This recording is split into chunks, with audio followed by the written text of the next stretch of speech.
سے نکلے گی تو بھٹکے ہی. مرد بلکہ زیادہ بھٹکتے ہیں, بے رحمی کا زیادہ شکار ہوتے ہیں, قتل و عام زیادہ کرتے ہیں, ظلم و ستم زیادہ کرتے ہیں, ساری لڑائیاں, ساری جنگیں, کتنی عورتیں ہیں اس میں, مرد ہی مرد ہیں. اتنا کچھ تو خون بہا ہے تاریخ میں, اس کا کوئی ذکر نہیں. جہاں ایک عورت کھڑی ہوئی سب پہ لرزہ طاری ہو گیا. اب اسی سے آپ اندازہ لگائیے عورت میں کتنی طاقت ہے,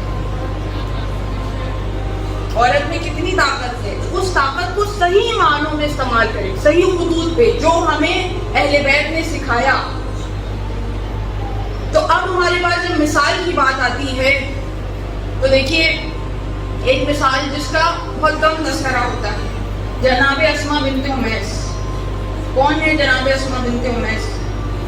جناب جعفر طیار کی پہلی, جناب جعفر طیار ان کے شوہر تھے, ان کی زوجہ تھی, یعنی پہلے شوہر جناب جعفر طیار تھے. اور جب ہجرت ہوئی ہے, پہلی ہجرت حبشہ کی طرف, تو جناب جعفر طیار کے ساتھ اسماء بنت امیس نے ساتھ ہجرت کی. ایک بار تو صلوات کیجیے.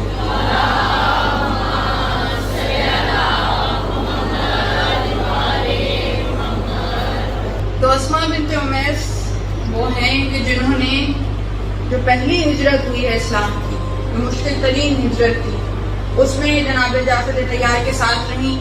وہاں کتنے لوگوں کو مسلمان کیا, اور نہ صرف مسلمان کیا, ان لوگوں کی تربیت کا انتظام کیا. اور پھر کردار یہ تھا کہ اس کے بعد دوسری ہجرت بھی ہوئی, اس کے بعد مدینے واپس 7ویں ہجری میں آئی, مگر اس سے پہلے بہت دفعہ مدینے آتی رہی. اور کہاں آتی تھی؟ خدمت جناب فاطمہ الزہرا سلام اللہ علیہا. یعنی بی بی کی زندگی میں اتنا اہم کردار تھا ان کا کہ ہر ضرورت کے وقت, ہر مشکل موقع پر بی بی کے پاس موجود ہوتی تھی. حالانکہ اتنا فاصلہ تھا مگر سفر کر کے آتی تھی. یہاں تک کہ جب بی بی کی شادی ہوئی ہے رخصتی کے وقت, اور رخصتی کا موقع تھا, اس وقت رسول خدا جب حجرے میں آئے, خاص حجرے میں جو بی بی کا حجرہ تھا, اور آنے کے بعد تمام خواتین کو کہا کہ وہ باہر چلی جائیں, تو اسماء بنت امیس موجود رہی, وہ باہر نہیں گئی. تو رسول خدا نے ٹھہرنے کا سبب دریافت کیا, پوچھا تو کہا کہ جس وقت جناب خدیجہ الکبریٰ کی وفات ہو رہی تھی تو وہ بہت پریشان تھی اپنی بیٹی کے لیے, کہ بیٹی کی زندگی میں شادی کا وقت بہت اہم ہوتا ہے, اور اس وقت اسے ماں کی کمی سب سے زیادہ محسوس ہوتی ہے. تو اب جب میں نہیں رہوں گی تو میری بیٹی تنہا ہوگی.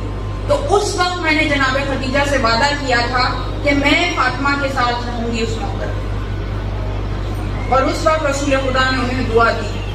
اور صرف یہی نہیں, خود بیان کرتی ہیں کہ جتنی بھی ولادتیں جناب فاطمہ الزہرا سلام اللہ علیہا کے یہاں ہوئی, ہر ولادت کے موقع پہ میں ان کے ساتھ تھی, ہر ولادت کے موقع پہ ساتھ تھی, ہر مصیبت میں ساتھ تھی, ہر مشکل میں ساتھ تھی. اور اس کے بعد جب 7ویں ہجری میں جناب جعفر طیار کے ساتھ مدینے انہوں نے بالآخر ہجرت کی, تو بہت سے مسلمان پہلے ہی ہجرت کر چکے تھے مدینہ. تو انہوں نے انہیں کہا کہ ہم تم سے ہجرت کرنے میں اور رسول خدا کی صحبت میں رہنے میں, زیادہ عرصے رہنے میں تم سے سبقت لے گئے. تو جو جواب جناب اسماء بنت امیس نے دیا وہ جواب کلیہ ہے, کلیہ ہے. کہا کہ صحبت میں ہونا کوئی بڑی بات نہیں ہے.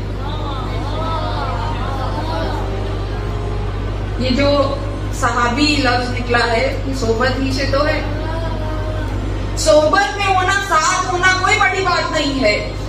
دل کا دل سے تعلق ہونا بڑی بات ہے,